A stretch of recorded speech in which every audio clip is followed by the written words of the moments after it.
everyone. I hope you all are good at home. So now we will discuss about atomic spectra. So what is atomic spectra? Atomic spectra क्या होता है? जब हम किसी एक light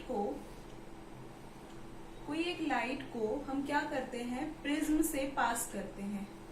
ठीक है, किसी एक लाइट को जब हम प्रिज्म से पास करते हैं, ये क्या है आपका एक प्रिज्म है. तो जब एक लाइट को हम प्रिज्म से पास करते हैं, then it is scattered in 7 colour. तो ये क्या होती है आपकी 7 कलर पे स्कैटर्ड हो जाती है. 7, ठीक है, तो 7 कलर में स्कैटर्ड हो जाती है. सो जो सीरीज ऑफ कलर, ये जो हमें सीरीज ऑफ कलर मिल रही है, इसे हम क्या कहते हैं, स्पेक्ट्रा कहा जाता है. सीरीज 7 कलर्स क्या होते हैं आपके, उसे जनरली हम शॉर्ट में लर्न कर सकते हैं उन 7 कलर्स को ट्रिक के थ्रू. सो वो ट्रिक क्या होती है, विबग्योर. ओके, विबग्योर के थ्रू हम क्या कर सकते हैं, विबग्योर एक सिंपलेस्ट ट्रिक है जिसके थ्रू हम इन 7 कलर्स को लर्न कर सकते हैं. सो वी क्या है आपका, violet, indigo, blue, green, yellow, orange and red. तो ये 7 कलर हैं. जब हम किसी लाइट को एक प्रिज्म से पास करते हैं, then it scattered in 7 colours. तो इस 7 कलर में क्या होती है, स्कैटर्ड हो जाती है. तो ये जो 7 कलर हैं, यानी कि ये जो सीरीज ऑफ आपके पास बैंड आया, इस सीरीज ऑफ बैंड को हम क्या कहते हैं, spectra. Okay, series of colour जो है, कलर बैंड जो है, इसे स्पेक्ट्रा कहा जाता है. सो अब आपका एटॉमिक स्पेक्ट्रा, ये तो हो गया आपका एटॉमिक स्पेक्ट्रा. टाइप्स अगर हम देखें तो एटॉमिक स्पेक्ट्रा 2 टाइप्स के होते हैं. एक होता है आपका इमिशन स्पेक्ट्रा एंड नेक्स्ट होता है आपका absorption spectra. Okay, emission and absorption spectra. तो ये 2 टाइप के आपके स्पेक्ट्रम होते हैं, इमिशन एंड एब्जॉर्प्शन स्पेक्ट्रा. सो ये हो गया आपका एटॉमिक स्पेक्ट्रा. एंड जो स्टडी होती है, ठीक है, यानी कि जो हम इमिशन और एब्जॉर्प्शन की जो स्टडी करते हैं, ये क्वेश्चन भी पूछा जा सकता है कि जो इमिशन स्पेक्ट्रा और एब्जॉर्प्शन स्पेक्ट्रा की जिसमें हम स्टडी करते हैं, उसको कहा जाता है स्पेक्ट्रोस्कोपी.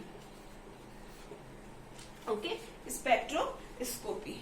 तो हमारी जो यूनिट चल रही है स्ट्रक्चर ऑफ एटम, जो हमने भी स्टार्ट की है, उसके अंदर ही हम ये सारे टॉपिक पढ़ रहे हैं. जैसे हमने स्ट्रक्चर ऑफ एटम पढ़ा था, एलिमेंट के बारे में डिस्कस किया था, ठीक है, एटम के बारे में डिस्कस किया, वहां पर हमने आइसोटोप, आइसोबार, थॉमसन मॉडल, ये सब कुछ डिस्कस किया. बोर मॉडल का भी कुछ कॉन्सेप्ट डिस्कस किया था. ठीक है, तो अब हमने आज इससे स्टार्ट किया है atomic spectra. So atomic spectra ये है आपका टाइप्स, इसके emission spectra and absorption spectra होते हैं. स्टडी जिसमें करते हैं उसे हम स्पेक्ट्रोस्कोपी कहते हैं. अब देखो, जो ये जो 7 कलर स्कैटर्ड हो रहे हैं, यहाँ से आपका क्वेश्चंस बनते हैं, कुछ क्वेश्चन बनते हैं आपके. First of all note down करिए आप इसे. नेक्स्ट है आपका जो ये 7 कलर में स्कैटर्ड हो रहे हैं, ठीक है, यानी कि जब हम किसी लाइट को प्रिज्म से पास करते हैं तो वो 7 कलर में स्कैटर्ड होती है. उन 7 कलर्स में से 2 कलर बहुत इंपॉर्टेंट होते हैं जिनसे क्वेश्चन बनता है आपका. एक होता है आपका रेड कलर, ठीक है, एंड नेक्स्ट वन होता है आपका वॉयलेट.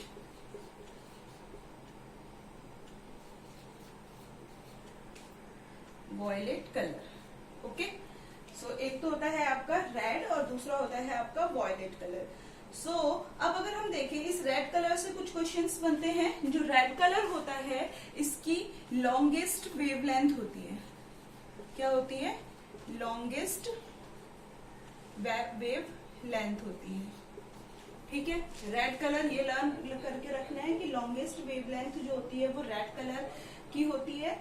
एंड लॉन्गेस्ट वेवलेंथ और shortest frequency.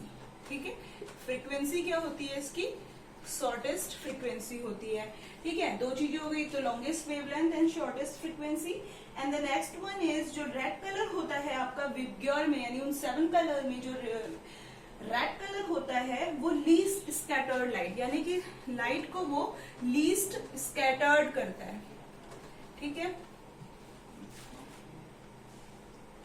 Least scattered light. तो आपको एक पहले ये कॉन्सेप्ट याद रखना, जस्ट इसका अपोजिट आपको वॉयलेट याद रहेगा।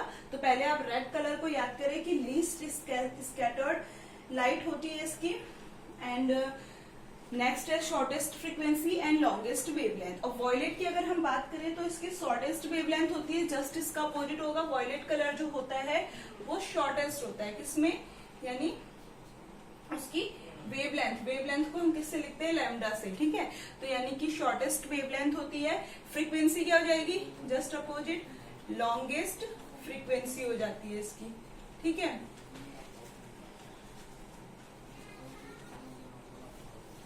फ्रीक्वेंसी। और नेक्स्ट है आपका कि least scattered light, red colour least scattered करता है, तो जस्ट इसका अपोजिट क्या हो जाएगा, वॉयलेट कलर क्या करेगा, मोस्ट स्कैटर्ड, यानी कि ज्यादा स्कैटर्ड करता है ये लाइट को, मोस्ट स्कैटर्ड लाइट। तो इससे रिलेटेड क्वेश्चन आ जाते हैं, पूछे जाते हैं, ठीक है। तो वो आपको ध्यान रखने हैं। रेड कलर से रिलेटेड और वॉयलेट कलर से ये क्वेश्चंस बहुत पूछे जाते हैं कि कौन सा विबग्योर में, जो विबग्योर यानी कि क्या है, जो इंद्रधनुष होता है, ठीक है, जो बारिश के बाद जो इंद्रधनुष आते हैं उसमें 7 कलर्स होते हैं ना, तो उन 7 कलर को लर्न करने का एक सिंपल सा ट्रिक है। जब हम लाइट को पास करते हैं तो वो 7 कलर में स्कैटर्ड होती हैं, तो वो 7 कलर विबग्योर होते हैं।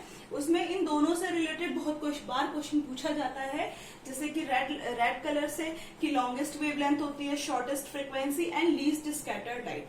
एक कॉन्सेप्ट आप याद रखेंगे तो जस्ट उसका अपोजिट वॉयलेट कलर का होता है। नोट डाउन कर लो आप इसे। इसके बाद हम एक और नेक्स्ट टॉपिक डिस्कस करेंगे। First of all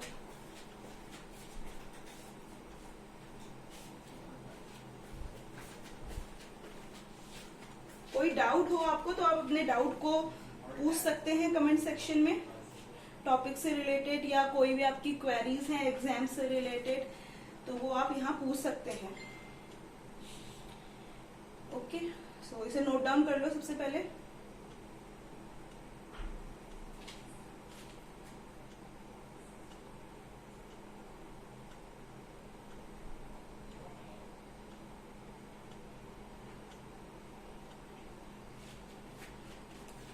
now we will discuss about Rydberg equations. ये रिडबर्ग इक्वेशंस याद रखनी है आपको कि रिडबर्ग इक्वेशन क्या होती है।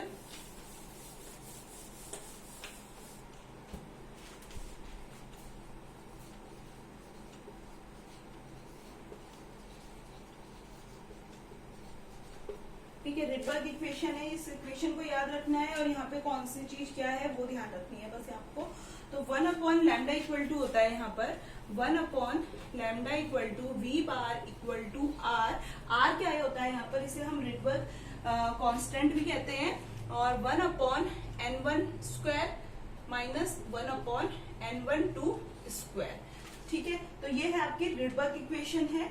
इसमें n1 और n2 जो है आपके, यानी n1 और n2 जो है आपके वो क्या होते हैं, यहाँ पे इंटीजर्स होते हैं। ठीक है, और n2 जो होता है ग्रेटर देन n1। n2 जो होगा वो n1 से ग्रेटर होता है और n1 n2 दोनों ही क्या होते हैं यहाँ पर आपके इंटीजर्स होते हैं। और अगर हम देखें r, अगर हम r की बात करें तो r क्या होता है आपका यहाँ पर रिडबर्ग कांस्टेंट होता है। ठीक है, ये जो r है यहाँ पर r क्या है, ये Rydberg constant. Okay, Rydberg constant. And Rydberg constant है, कभी कभी क्या होता है ना, इस रिडबर्ग कांस्टेंट की वैल्यू पूछ ली जाती है एग्जाम में कि इसकी वैल्यू कितनी होती है रिडबर्ग कांस्टेंट की। तो आप इसकी वैल्यू याद कर लेना, सेंटीमीटर इनवर्स 109677। ओके, ये क्या है इसकी रिडबर्ग कांस्टेंट की वैल्यू है। इक्वेशन होती है 1 लैम्डा, और लैम्डा तो आपको पता ही है भाई, लैम्डा क्या होता है, वेवलेंथ होता है यहाँ पर।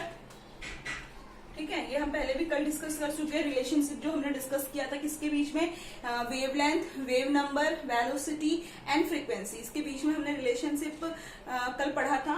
तो वहां पर हमें पता चला था कि लैम्डा क्या होता है, वेवलेंथ होता है। ओके, एंड हियर वी बार क्या होता है आपका, वेव नंबर। ओके, तो ये एक इक्वेशन है जो आप याद रख लेना, कभी कभी पूछ ली जाती है। और ये भी पूछा जाता है कि यहाँ पर इस इक्वेशन में, यानी कि जो रिडबर्ग इक्वेशन है इसमें आर क्या होता है, तो आर आपका होता है Rydberg constant and the value is 109677 centimetre inverse. Okay, note down it.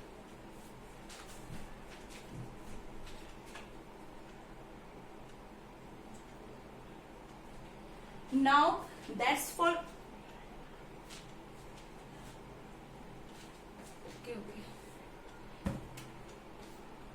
एक सेकेंड, ये इक्वेशन को याद रखना आप।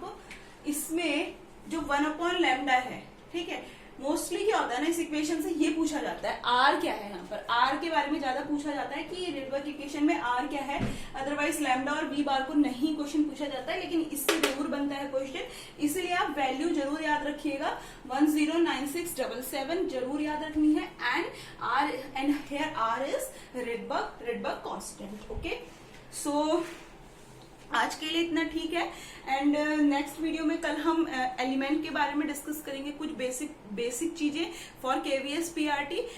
एंड वन थिंग इज, जो भी हम वीडियो डाल रहे हैं वो केवीएस, जो भी वीडियो अपलोड हो रही है चैनल पर, वो केवीएस पीआरटी के लिए तो है ही, पीजीटी के लिए भी हमने सीरीज स्टार्ट कर रखी है, तो वो भी चल रही है। उसके साथ साथ जो 11th 9th to 12th तक के बच्चे हैं वो भी अपने सिलेबस को यहाँ से देख सकते हैं और इस लॉकडाउन में अपनी स्टडी को कंटिन्यू रख सकते हैं, टॉपिक अपने बेसिक अच्छे से क्लियर कर सकते हैं, क्योंकि यहाँ पर 9th और 12th तक के टॉपिक को भी सब्जेक्ट टॉपिक वाइज क्लियर होते हैं यहाँ पर। सो आप जरूर इस चैनल से जुड़े और अपने बेसिक को क्लियर करें। So thank you students.